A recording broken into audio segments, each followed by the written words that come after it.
दोस्तों मैं आपको बताऊंगा कि फार्मासिस्ट क्या होता है। दोस्तों फार्मासिस्ट वह होता है जो मेडिकल शॉप पर मतलब कहना चाहिए कि लाइसेंस लेकर अपनी मेडिकल शॉप ओपन करता है और दवाइयाँ डिस्पेंस करता है, दवाइयों को रोगी तक पहुंचाता है और दवाइयाँ देता है अपनी मेडिकल शॉप पे।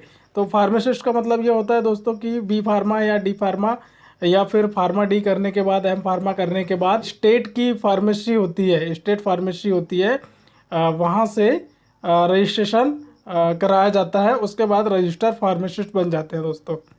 उसके बाद ही मेडिकल शॉप ओपन कर सकते हैं और दवाइयाँ प्रदान कर सकते हैं, दवाइयाँ दे सकते हैं जो जनरल दवाइयाँ होती है। जैसे किसी डॉक्टर ने दवाई लिखा तो पर्ची के आधार पर दवाइयाँ दे दी जाती है।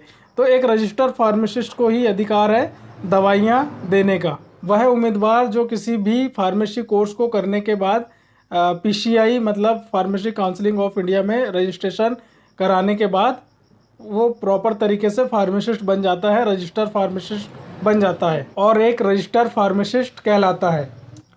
एक पंजीकृत फार्मासिस्ट बनने के लिए पीसीआई से रजिस्ट्रेशन कराना होता है। स्टेट की जो फार्मेसी काउंसलिंग है वहाँ से आप रजिस्ट्रेशन करा सकते हो। बी फार्मा करने के बाद, डी फार्मा करने के बाद, एम फार्मा करने के बाद आप रजिस्टर्ड फार्मासिस्ट बन जाते हो।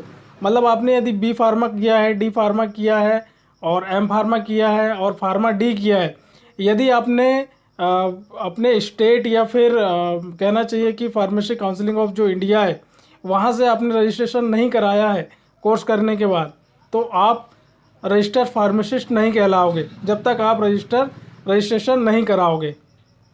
स्टेट फार्मेसी काउंसिलिंग पर आपको रजिस्ट्रेशन करवाना होगा, तब आप रजिस्टर्ड फार्मासिस्ट बन जाते हो।